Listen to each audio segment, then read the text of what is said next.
کوئی قانونی طور پر اس طریقے سے ہو جائے.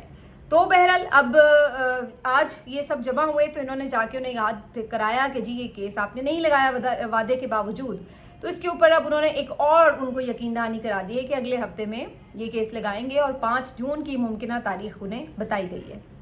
اب اس کے اوپر آ کر باقی جو پی ٹی آئی کے لوگ ہیں وہ تو بڑے خوشی بتا رہے ہیں کہ جی ہم بڑے کامیاب ہو گئے ہیں جی, 5 جون کو ہم نے آ کے کیس لگوا دیا ہے اور انہوں نے کہہ دیا ہے کہ ہم نے کاز لسٹ میں ڈال دیا ہے, اب آپ 5 جون کو جو ہے وہ آ کے سنوائی ہو جائے گی, سماعت ہو جائے گی. لیکن اگر دیکھا جائے تو اس میں کوئی خوشی کی بات نہیں ہے. اس کی وجہ یہ ہے کہ کورٹ رپورٹرز کے مطابق یہ آخری ورکنگ ڈے ہوگا ڈویژنل بینچز کا کورٹ میں چھٹیوں سے پہلے. تو اگر ایک دن آپ کو فقط ملا ہے تو اس کا مطلب ہے کہ اگر صرف اس دن سزا معطل نہیں ہوئی, جو کہ نہیں ہوگی, تو اس کا مطلب ہے کہ عمران خان صاحب کا جو کیس ہے اس کے بعد آگے چھٹیوں کے بعد جا کر لگے گا.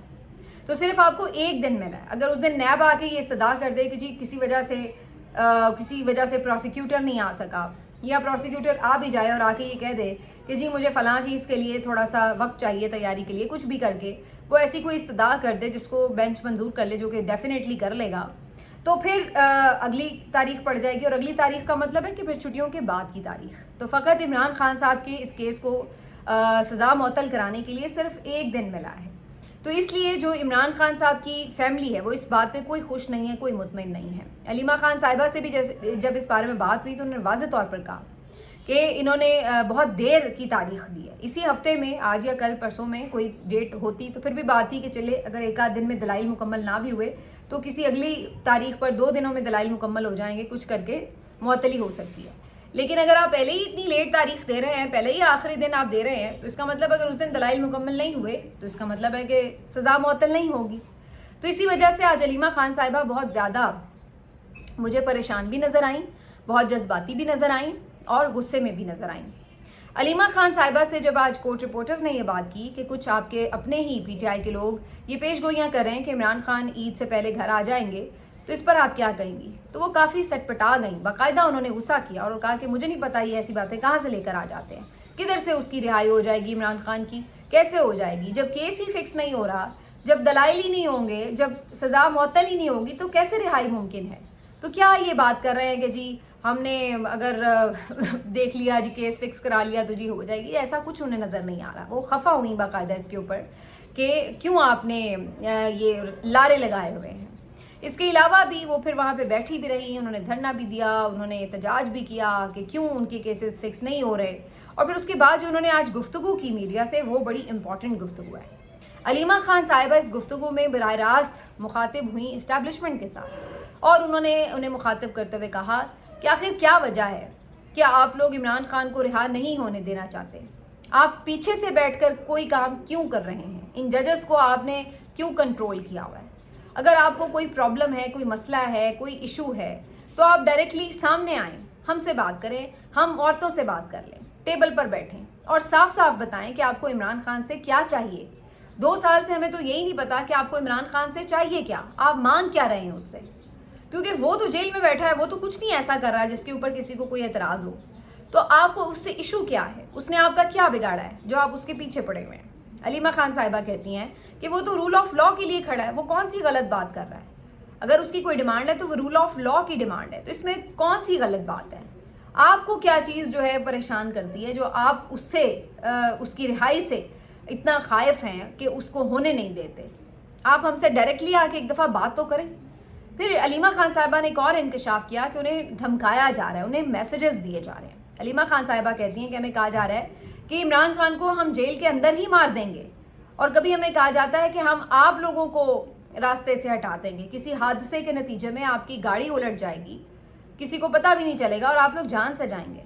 تو علیمہ خان صاحبہ کو یہ دھمکیاں کون دے رہا ہے, یہ بڑی سیریس بات ہے کہ کون یہ میسیجز ان تک پہنچا رہا ہے کہ آپ لوگ اس بارے میں زیادہ شور نہ مچائیں ورنہ آپ کے ساتھ بھی یہ ہو سکتا ہے. تو علیمہ خان صاحبہ یہ کہہ رہی ہیں کہ ہم تو پھر بھی کسی سے ڈرنے والے ہیں نہیں, ہم تو صرف اللہ سے ڈرنے والے ہیں. لیکن اگر آپ لوگوں کو کوئی ہمارا ڈر ہے یا عمران خان کا کوئی ڈر ہے, کوئی آپ کو کچھ اور اس سے ڈیمانڈ ہے, تو ہمیں سیدھی سیدھی بات کریں, آ کے صاف صاف بتائیں کہ آپ کی ڈیمانڈ کیا ہے. کہ پیچھے بیٹھ کر چیزوں کو کنٹرول کرنا اور صاف طور پر آ کے بتانا بھی نہ کہ کیا چاہیے, تو اس کے اوپر کیسے معاملہ آگے بڑھے گا. تو وہ کافی آج مجھے پریشان بھی لگی, جذباتی بھی لگی, اور کافی کھل کے انہوں نے باتیں کی. آج علی امین گنڈا پور صاحب بھی آئے اور انہوں نے بھی حسب عادت بہت بڑی بڑی باتیں کی اور کہا کہ جی ہم لوگ پہلے جب آئے تھے ہمیں پتہ نہیں تھا گولیاں آپ لوگ چلا دیں گے. تو رانا ثناء اللہ نے اب جو یہ بات کی ہے ریسنٹلی, تو ہم بھی پھر اب آپ کو بتا دیں کہ اب ہمیں پتہ ہے کہ آپ گولیاں بھی چلا سکتے ہیں تو ہم بھی اسلحے کے ساتھ آئیں گے. تو اس طرح کی باتیں کی. پھر اسٹیبلشمنٹ کے خلاف تنقید کرنے کے لیے انہیں ظاہر تھا, ضرورت تھی کہ کم از کم یہ لوگوں کو تاثر دیں کہ وہ بھی اسٹیبلشمنٹ کے خلاف ہیں. تو انہوں نے آ کے یہاں پہ یہ بات کی کہ جی ہم دیکھ چکے ہیں آپ لوگوں نے مارشل لاء لگائے تو حکومتوں کا تختہ الٹا, تو اس سے کیا ہوا, ملک کو آپ نے پیچھے ہی لے کے گئے ہیں, نقصان کیا یہ وہ. تو اس طرح سے کر کے انہوں نے اسٹیبلشمنٹ پہ بھی تنقید کی. اور اس کے بعد جنرلی جو ان کی باتیں ہوتی ہیں ہم یہ کریں گے وہ کریں گے, تو اس ٹائپ کی باتیں ساری. تو اس کے اوپر کوئی زیادہ ویسے امپریس نہیں ہوئے لوگ, کیونکہ اب ان کی یہ باتیں سن کے لوگوں کو پتہ ہے کہ یہ آتے ہیں 4-5 نعرے مارتے ہیں, بڑھ کے مارتے ہیں, اور اس کے بعد کوئی ہمیں نظر نہیں آتا صورتحال. کیونکہ پچھلے ہفتے جب یہ آئے تھے تو آ کے کہہ رہے تھے کہ جی احتجاج کی ذمہ داری مل گئی ہے جی, اب دیکھیں. اس کے بعد پورے ہفتے سے غائب ہیں, کوئی پتہ نہیں کہ کیا احتجاج ہے. البتہ احتجاج کے حوالے سے جنید اکبر خان صاحب نے آج پھر گفتگو کی اور انہوں نے کہا کہ جی ہم اس دفعہ مارگلا کی پہاڑیوں پر کیمپ لگائیں گے یا ہم ثوابی میں کیمپ لگائیں گے اور وہاں پہ پورے ملک سے کارکنان جمع ہوں گے. حالانکہ عمران خان جو اسٹریٹجی بتا رہے ہیں وہ اس سے ڈفرینٹ اسٹریٹجی ہے, تو پتہ نہیں اب جنید اکبر صاحب کون سی اسٹریٹجی کی بات کر رہے ہیں. بہرحال جنید اکبر صاحب کی بھی اسٹریٹجی دیکھی جائے تو مارگلا کی پہاڑیوں میں کون ان کو یہ کیمپ لگانے کی اجازت دے گا, یہ بات میری سمجھ میں نہیں آ رہی. مارگلا کی پہاڑیاں تو آپ کو پتہ ہے اسلام آباد کے اندر آتی ہیں, تو پھر کیسے وہاں پہ انہیں کوئی آرام سے آ کے بیٹھنے دے گا. تو ثوابی ان کے اپنے صوبے کے اندر ہے, وہاں ممکن ہے کہ اگر یہ کوئی ثوابی میں کیمپ لگانا چاہتے ہیں, کوئی وہاں پہ بلکہ کیمپس لگانا چاہتے ہیں, کوئی خیمہ بستی بنانا چاہتے ہیں, تو وہ ایک الگ بات ہے, وہاں پہ یہ کر سکتے ہیں. لیکن اسلام آباد میں تو ان کو کوئی ایک چھوٹا سا بینچ نہیں رکھنے دے گا, کیمپ لگانے کی اجازت کون ان کو دے گا. تو یہ بات میری سمجھ میں نہیں آئی. باقی یہ کہہ رہے تھے کہ جی ہم باقی جو ملک بھر میں احتجاج کریں گے اور ہر جگہ پہ روڈز بلاک کریں گے. تو سوال پھر وہی کہ احتجاج ہوگا, آپ کے کارکن نکلیں گے, تو جو لوگ یہاں اسلام آباد میں آپ کے بقول سنائپرز بیٹھتے ہیں گولیاں مارتے, تو کیا انہیں وہاں پہ اسلام آباد تک محدود رکھا جا سکتا ہے, کیا انہیں باقی جگہوں پہ نہیں لایا جا سکتا. اور اسلام آباد کی بات تو چھوڑیے, آپ پنجاب کا آپ کو پتہ نہیں ہے, وہاں سے تو آپ کے لوگوں کو نکلنے تک نہیں دیا جاتا. تو یہ کیسے ممکن ہوگا یہ دیکھنا ہوگا. میں یہ نہیں کہہ رہی کہ لوگوں میں جذبہ نہیں ہے, میں یہ بھی نہیں کہہ رہی کہ عمران خان کی سپورٹ نہیں ہے, میں یہ بھی نہیں کہہ رہی کہ لوگ اس سسٹم سے بڑے خوش ہیں, لیکن میں یہ ضرور کہہ رہی ہوں کہ جو اس وقت کی صورتحال ہے, جیسے میں نے اس دن بھی بات کی تھی کہ لوگ اس طرح جب تک والنٹیرلی قوم پوری نہیں نکلتی, اس طرح کی چیزیں کامیاب عام طور پہ نہیں ہوتی. کارکن وغیرہ اپنے طور پہ نکلتے ہیں, لیکن وہ کارکن پھر اتنی تعداد میں ہوتے ہیں کہ جن کو آرام سے یہ لوگ قابو کر لیتے ہیں, شیلنگ کر لیں گے, گرفتاریاں کر لیں گے, مار پیٹ کریں گے, لاٹھی چارج کریں گے, کچھ نہ کچھ کر کے ان کو تو ہٹا لیں گے وہ. تو یہ احتجاج بہرحال اب دیکھتے ہیں کب ہوتا ہے, ابھی تو فی الحال اس کی کوئی ٹائم لائن اور ڈیٹ بھی سامنے نہیں آئی ہے. اس کے بعد عمران خان صاحب کی باقی جو دونوں بہنیں ہیں, نورین خانم اور عظمیٰ خان, اور باقی جو ان کی وکلا کی لسٹ تھی, وہ پہنچے اڈیالہ جیل. اور انہوں نے آج چونکہ ملاقات کا دن ہوا کرتا ہے فیملی اور وکلا سے, تو ان سے ملاقات کرنے کی کوشش کی, لیکن حسب توقع ان کو پھر سے ناکوں پر روک لیا گیا اور ان کی گاڑیوں کو آگے نہیں جانے دیا گیا. تو وکلا کو تو بالکل ہی انہوں نے آگے سے ہٹنے ہی نہیں دیا گیا نا, مطلب ٹوٹلی انہیں وہاں پہ بلاک کیا گیا. آج علی محمد خان صاحب بھی گئے ہوئے تھے, ان کی ایک ویڈیو بھی میں نے دیکھی پولیس والے کے ساتھ, بڑے تمیز اور طریقے سے وہ ان کو پوچھ بھی رہے تھے, سمجھا بھی رہے تھے کہ کس قانون کے تحت آپ نے روکا ہوا ہے, ہمیں کوئی کاغذ دکھائیں کہ بھئی یہ لیٹر ہے, یہ نوٹیفیکیشن ہے, یہ فلاں کسی کا آرڈر ہے, اس کے تحت آپ کو روکا ہوا ہے. بھئی آپ ہمیں آگے تو جانے دیں, اڈیالہ جیل میں پہنچنے تو دیں, ہمارے پاس کورٹ آرڈرز موجود ہے, اگر اس کے بعد انتظامیہ ہمیں اندر نہ جانے دے, وہ ہمارا اور انتظامیہ کا معاملہ, لیکن راستے کے اوپر آپ ہمیں کیسے پنجاب پولیس روک سکتے ہیں, اس کا کون سا حکم نامہ آپ کے پاس ہے. اس کا کوئی جواب نہیں تھا سامنے کھڑے پولیس انسپیکٹر کے پاس.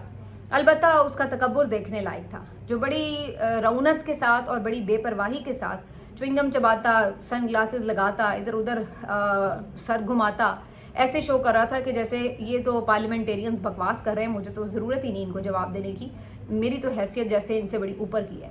تو یہ رونت, یہ فرونیت اور یہ جو ان کی اوور آل اس وقت باڈی لینگویج ہے, جو ایک گنڈا گردی ہے پنجاب پولیس کی, وہ آپ کو پتہ ہے کہ کیوں کر ہے اور اس کے پیچھے کس کی شے ہے. تو یہ اس لیے اب ان باتوں پہ تو ہمیں حیرت بھی نہیں ہوتی.